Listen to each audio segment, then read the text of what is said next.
When we were speaking right here, we warned that the aviation system was on the verge of collapse because of the, at that point, 34 days of the government shutdown. We stretched people to their breaking point, and the very next day, in fact, we saw the slowdown of flights in the LaGuardia and the Eastern Corridor because air traffic controllers could no longer safely come and do their jobs. This is exactly what we were warning of. We were less safe and less secure during this government shutdown. American lives were put at risk. Our jobs were put at risk. And we're here to let the American public know that there was no end to that shutdown. The shutdown has continued. The harm has continued. The programs for safety and security that continue to run and help to make us safe have not been fully restored to place. And we have the uncertainty of another government shutdown coming again on February 16th if Congress does not reach a deal by the 15th. That's unacceptable. We were already at a breaking point, and we cannot let aviation crumble completely. So flight attendants are here to say that we are safety professionals. We're aviation's first responders, and we're the last line of defense. We take very seriously our charge to care for the passengers who are on our planes. During this government shutdown, we were less safe. But we will not participate in a system that is unsafe. Now let me get back to our jobs and our economy. The industry was on the verge of collapse. And we have seen that movie before. On September 11th, we lost our friends because of gaps in security. We still grieve for them today. But following that grief came tremendous pain when overnight 20% of us were on furlough. When almost overnight we lost our pensions and our retirement security, and 30 to 40% cut in pay.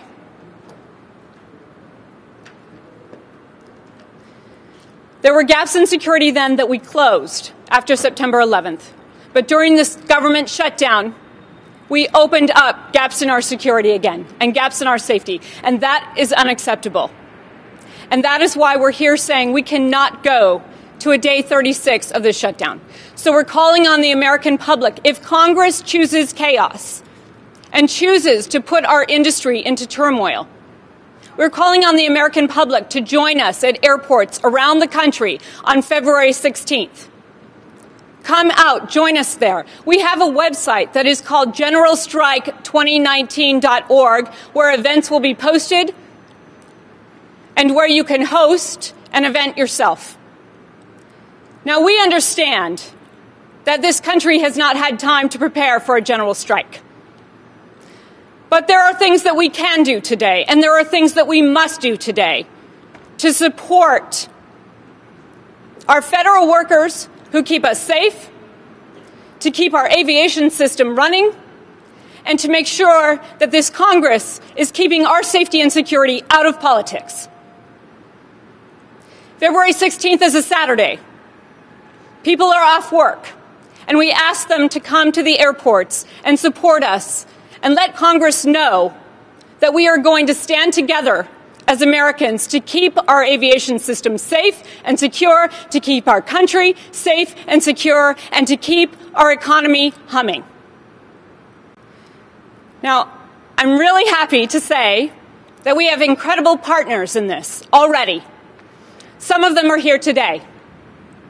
And showing us the way this year has been our teachers all over the country. So I'm proud to say that we have the president of the American Federation of Teachers, Randy Weingarten, here to talk about the support that we have from public workers. What's your name? Randy Weingarten. No, this is My name.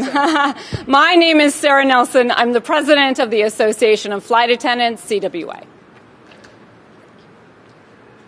So I'm normally at this airport taking a flight somewhere and being protected by these amazing flight attendants and the pilots and others in the aviation system that have put safety first. They, during the shutdown, of which this would be a continuation if it happened, they were, like the coal miners would say, the canary in the coal mine. Days before the system almost shut down, with what happened in LaGuardia and what happened in Atlanta, the flight attendants, the pilots, the union representing them and air traffic controllers and others, they got to microphones just like this, and they pleaded with the Congress. They pleaded with the president. They warned the public about the safety issues that would happen to and had happened to the aviation system because of the shutdown, because of people working too many hours, because of people being too stressed, because of people not getting paid. And that was obvious in terms of the airline industry and obvious to those of us who are understand that our safety is in their hands. But this happened over and over and over again in the last shutdown. 800,000 people without getting paid. Contractors still not getting paid. Many of the people who are supposed to get paid for back pay still not getting it. People in my union who work with Native Americans having to take loans that we created so that they wouldn't lose their leases on their homes or their apartments. This is serious stuff for regular people in America. And that is why the teachers in America, the nurses in America are standing with the flight attendants in America to actually stand not only in solidarity, but to preach and to teach about what the effects of this recklessness of using federal workers and our aviation system as pawns in a struggle about a budget is. It's reckless, it's malevolent, it's dangerous, and that is why we stand with the flight attendants, and we will be out there on February 16th if, God forbid, Congress and the president don't actually get to a deal. Stop using federal workers and the safety of our skies as pawns in an issue about border security, immigration, and politics. Thank you. I'd like to ask Sarah Steffens, who is the Secretary-Treasurer of CWA, Communications Workers of America, to share her insight and representation of some other aviation workers as well. Hi, I'm Sarah Steffens. I'm the Secretary-Treasurer of Communications Workers of America. We represent 700,000 workers throughout the United States and Canada in telecom, in media, manufacturing, in public service, and in aviation. Not just these wonderful flight attendants here, but also passenger service agents who handle baggage, who assist passengers at major airports around the country, who help passengers at gates, do all kinds of work at the airport. At CWA, we understand that some of the most important work we do together as union members is to fight for workplace safety. And we saw firsthand, and many of our members saw firsthand during the last shutdown, how dangerous it is to furlough aviation safety officers and to withhold their paychecks. It was an extremely scary situation for our members. We know that every time a piece of luggage is not screened as thoroughly as it might be if, God forbid, one is overlooked. Everybody who comes in contact with that piece of luggage is less safe. And that includes the flying public, all of us who are on those airplanes with them. It is wrong to use workers and their families and the flying public as a pawn in a political game. And we are ready. We're united. We stand ready to do whatever it takes to stop this from happening again, to keep our members and the flying public safe. This is not okay. We call on Congress and the White House, however these negotiations come out this week, keep the government open. We are going to start our mobilization on Saturday, as Sarah said, at airports around the country. We're calling on all the other unions to do the same thing. We don't have to take this risk. We don't have to hurt working families. We don't have to put the flying public at risk. If we stand up and we stand together and we fight back, we can protect workers, we can keep them getting paid, and we can protect everybody in the public who's on those airplanes. We have a government worker who was on furlough during the shutdown, and the General Vice President of Unite Here, Father Kiley, and Wubi Yilma. Come join us and tell us your story.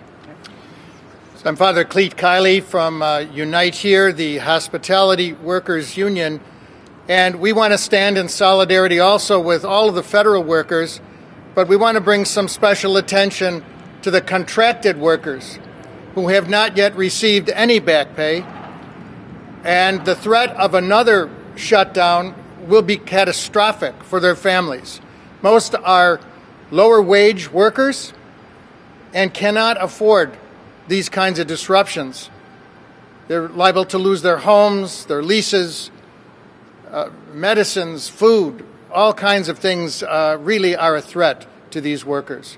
And we want to join in solidarity with the whole labor movement here, both for the federal workers and for these contracted workers. We have about 500 here in Washington members of our union who serve at places like the National Gallery of Art, the Smithsonian, serve in the cafeterias.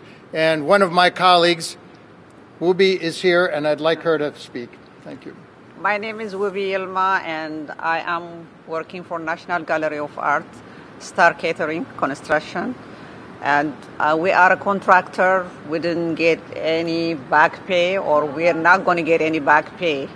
We asked for the Congress. Louder. We asked the Congress to pass the bill for us so that we can get the back pay.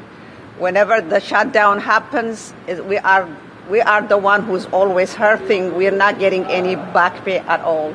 And nobody is thinking about us, but we are just hardworking people, and some of them, they cannot even afford to pay their rent, so they have to sell their car to pay their rent and to survive because of the shutdown. If another one happens, I don't think, people will really survive this time. And we are asking the Congress to pass the bill for the contractors to get paid, the back pay. Thank you. Thank you very much. Thank you. So we believe that we're a divided nation. But flight attendants know that we have a microcosm of America on our flights every single day. And we saw at TSA lines during this shutdown some of the best of America. People who understood that these TSA officers were coming to work without pay. We're coming to give them thanks, trying to give them assistance, and trying to cheer them along. We've had flights all across the country in the past week where we've had passengers cheering with us and sending video messages to air traffic controllers and TSA officers and other federal workers who were affected to say we're so grateful for them, and that has been unanimous. The American people want a solution here. They do not want our safety and our security and our economy put in the middle of the crosshairs of politics. On 9/11, we didn't know what we were facing. And my friends were some of the first to get their throats slit, and we're also some of the first to alert the country to what was happening. That information got to Flight 93, where the passengers were a representation of America. Different genders, races, cultures, and creeds. A gay rugby player who was fighting for marriage equality. Democrats, Republicans, Independents. And in a moment's time, when they got the information that we were under attack, they were just Americans. And they came together to try to save their own lives, but definitely to save the rest of ours. That's who we are.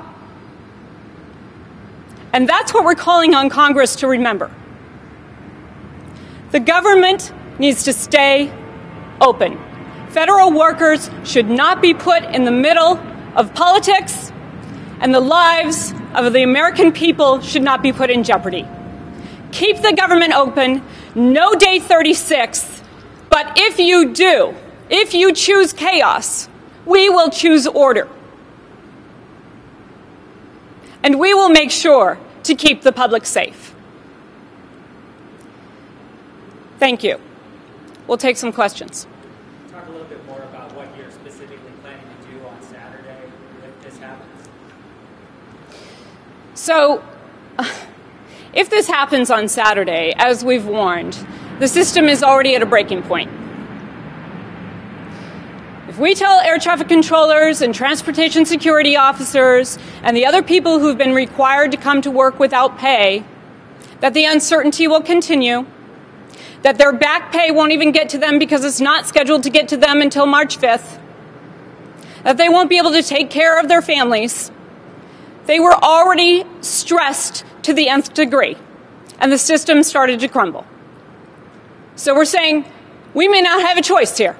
It may crumble underneath us. And that's why it's so important that we stop this. But in that situation, flight attendants are going to watch very carefully, and we are not going to come to work in an unsafe system. So we are going to watch that very carefully, and we are going to create order where Congress is choosing chaos.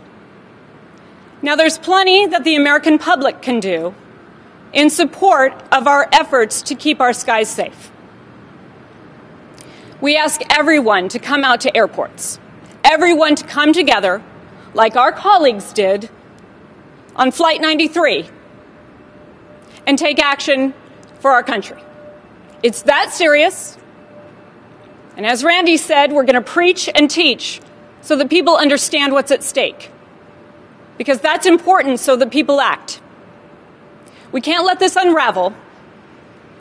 We're going to take action to make sure that our government is opened with secure funding and our aviation system stays in place. Ms. Nelson, Greg Wallace from CNN. You said flight attendants aren't going to come to work in an unsafe situation. Does that mean you're looking at a strike, perhaps not just on Saturday, but one that stretches on as long as the government might be closed? Well, look, we are going to look at this, and Congress is creating an extremely chaotic situation here.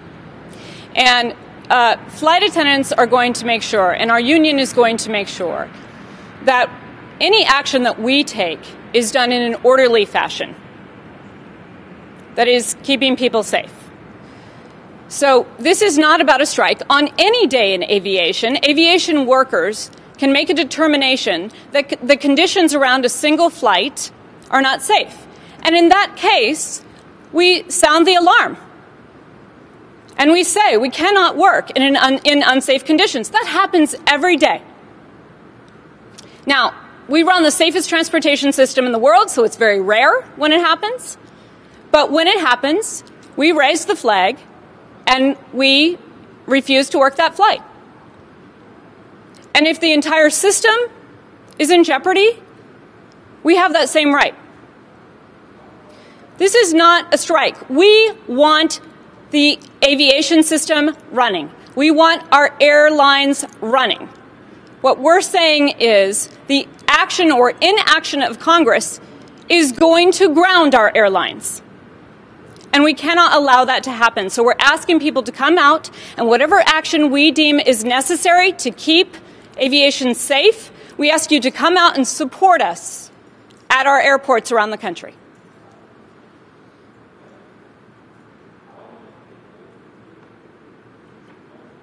Okay.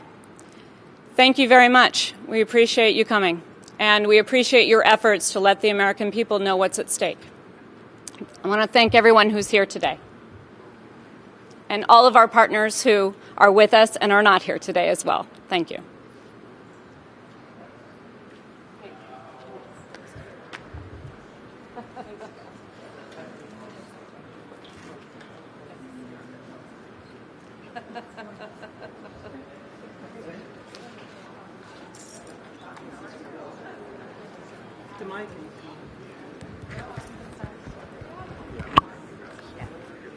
Yeah. Yeah, okay. Jocelyn, I'll bring her over. nice to meet you. Are you going to put the...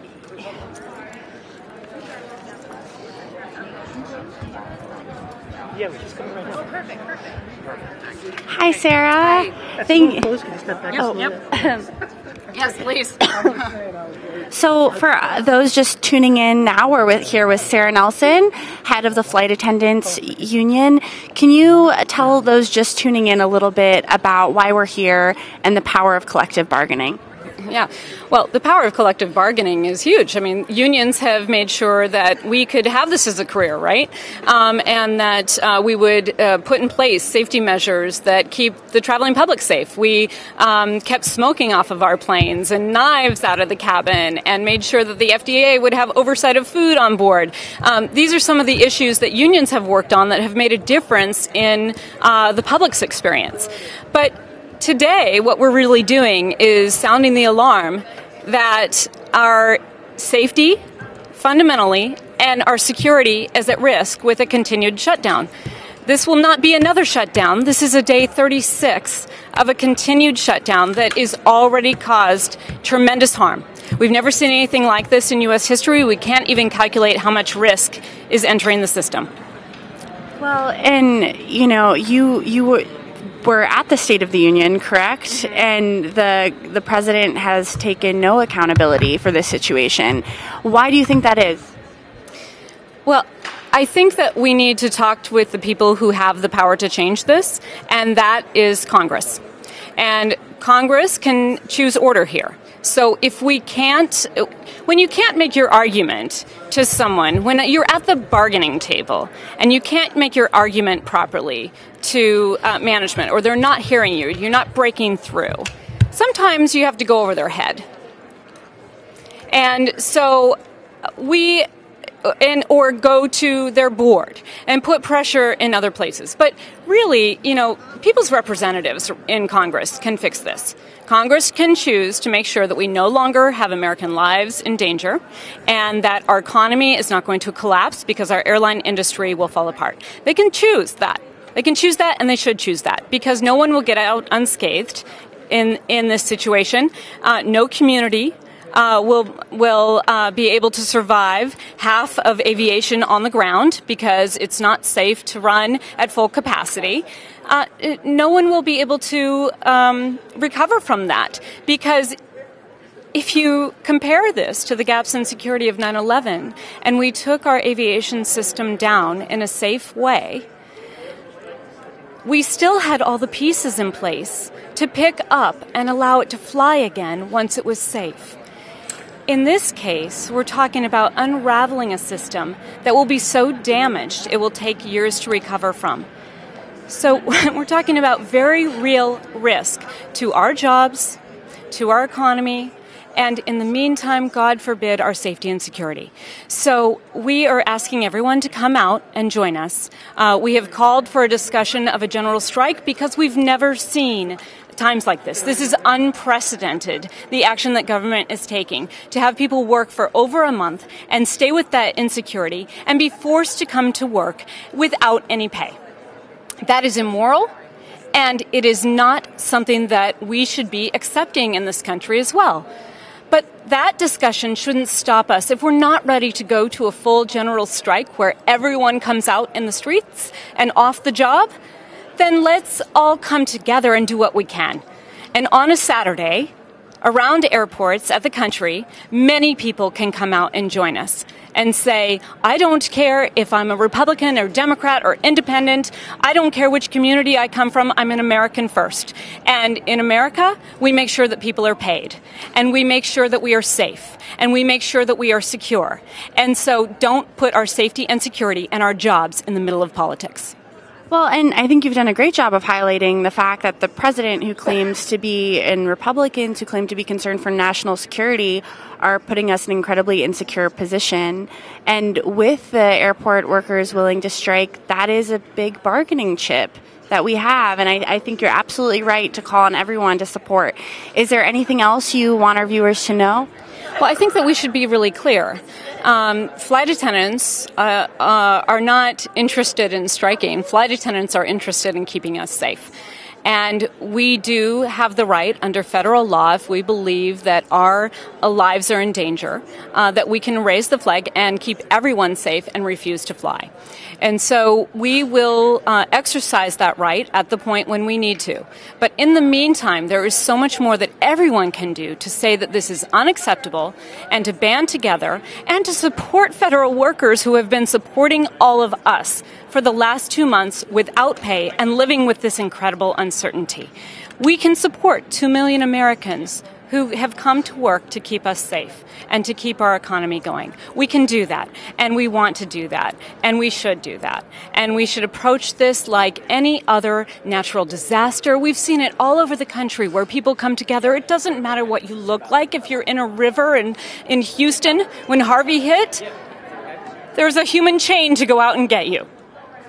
That's what we're saying here. Let's call on the spirit of Americans that take care of each other, look out for each other, and when disaster strikes, it doesn't matter where you come from, what you look like, or what your political affiliation is. It only matters that you are another human being who is looking you in the eye and saying, I need help, and you say, I'm going to help you. That's what we do as Americans, and that's what we need to do now. Well, thank you so much for educating all of our viewers and us about how we can help. And I'm sorry. I'm sorry that this is happening because you're right. This is day 36 of a continued crisis. Is there anything else you want to add? We just really would ask everyone to help educate the entire public, to help inform the entire public about what's at stake here so that people know what action they need to take to stop it. Thank you so much, Sarah, and thank you so much for being here and organizing all of this. Thank you. Appreciate it. Thank you. Thanks. Thank you. Greg, Sarah. Randy, do you mind speaking with not us? Okay. Now this, we love now this. So, do you mind introducing yourself to our viewers? To you or to?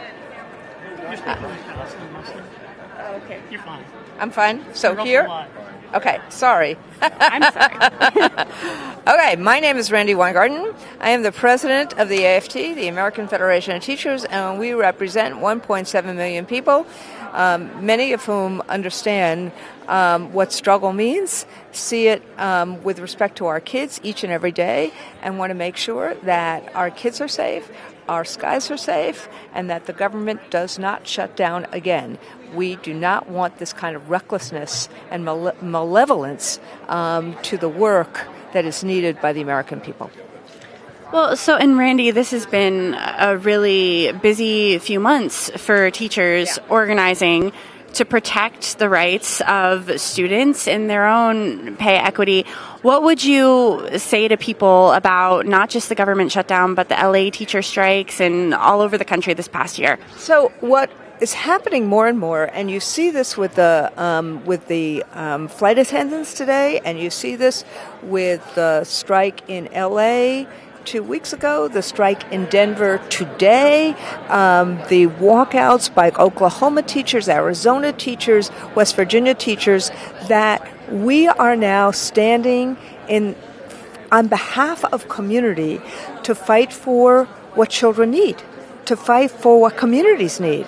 The flight attendants, the other airline unions have been the canary in the coal mine to make sure that the public knew that the system was so stretched. And that's exactly what the LA teachers did. How do you teach kids effectively when you don't have a nurse in school?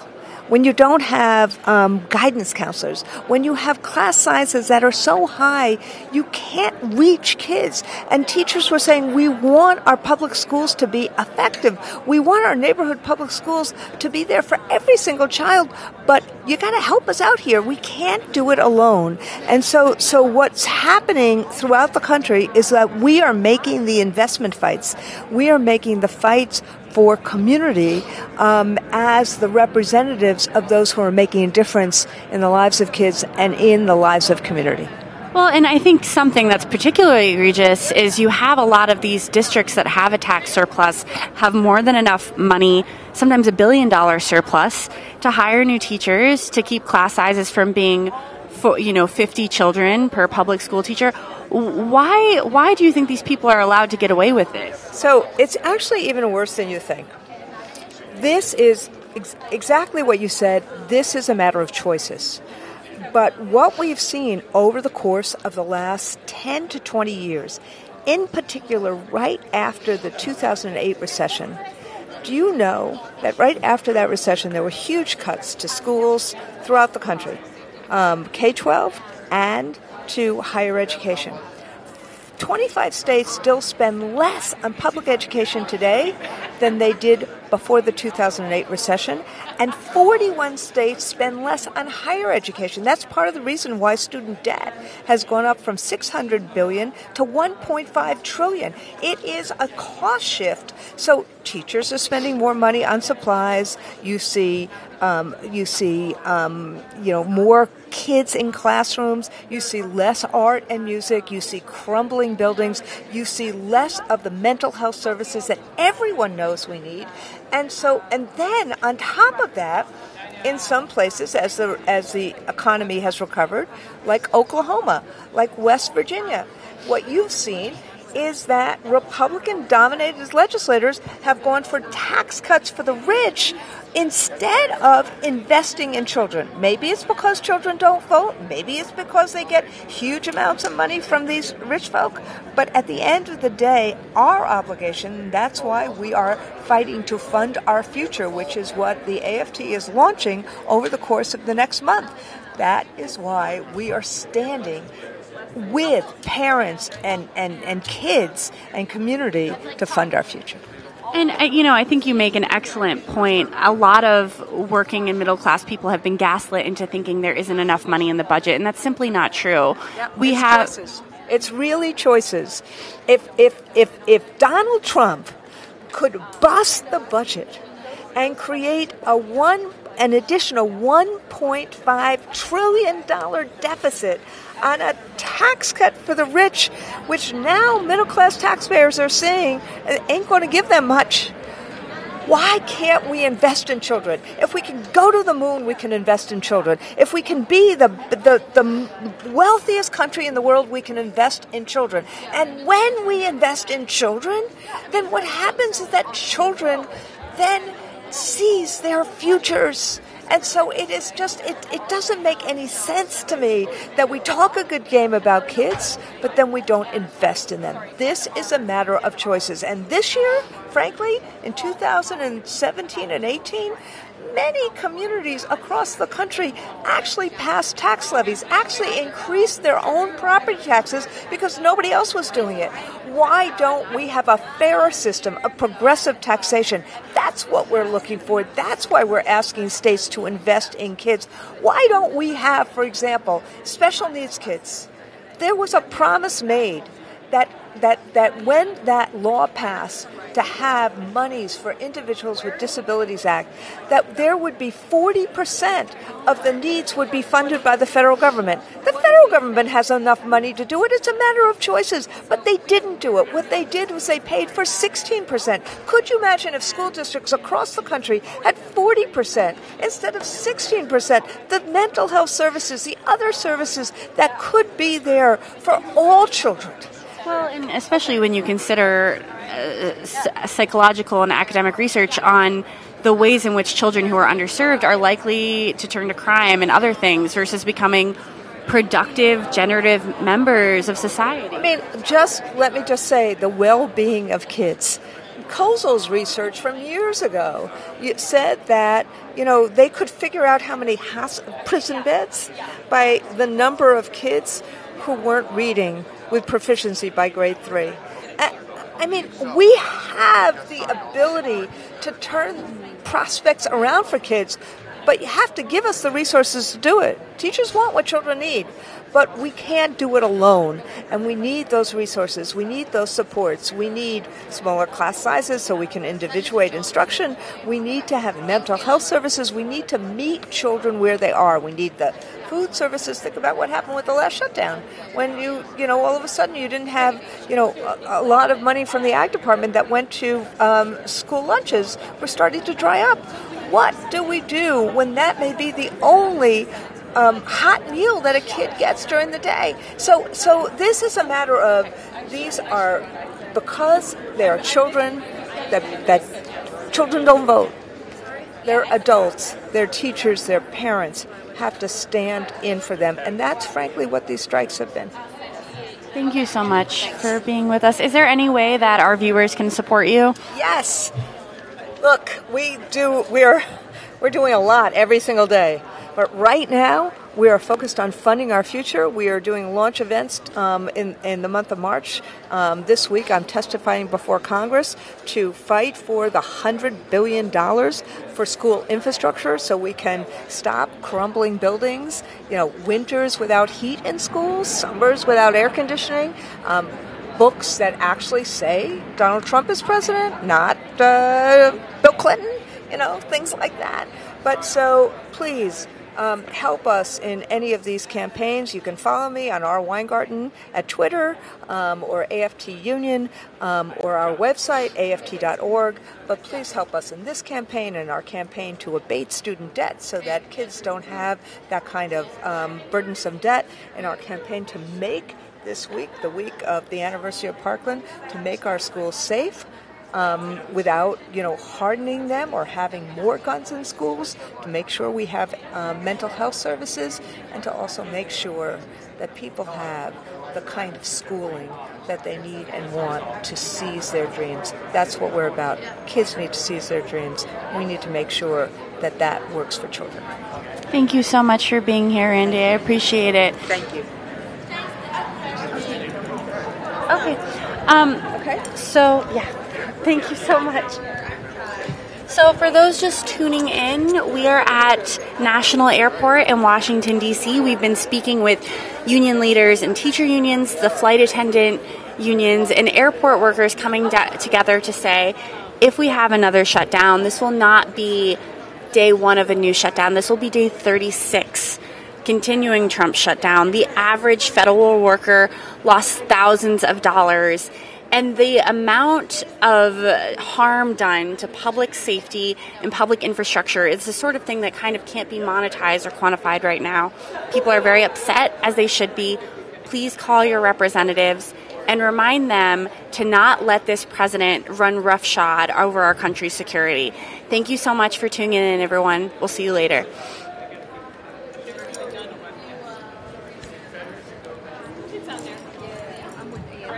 I work with Miss Weingarten, and so I want. Give you my card? Yeah. You guys have a card? Let me see. I actually make her work. All right. Yeah.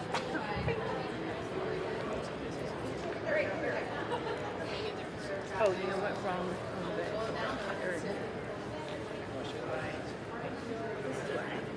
Too much stuff. I understand. Thank you. Perfect. I will be in touch. Yes, please. And thank you for asking how you guys could be helpful. No, seriously. Yeah. Please stay in touch. I know that there's so much going on. Yeah. Okay. All right. I'm Elaine.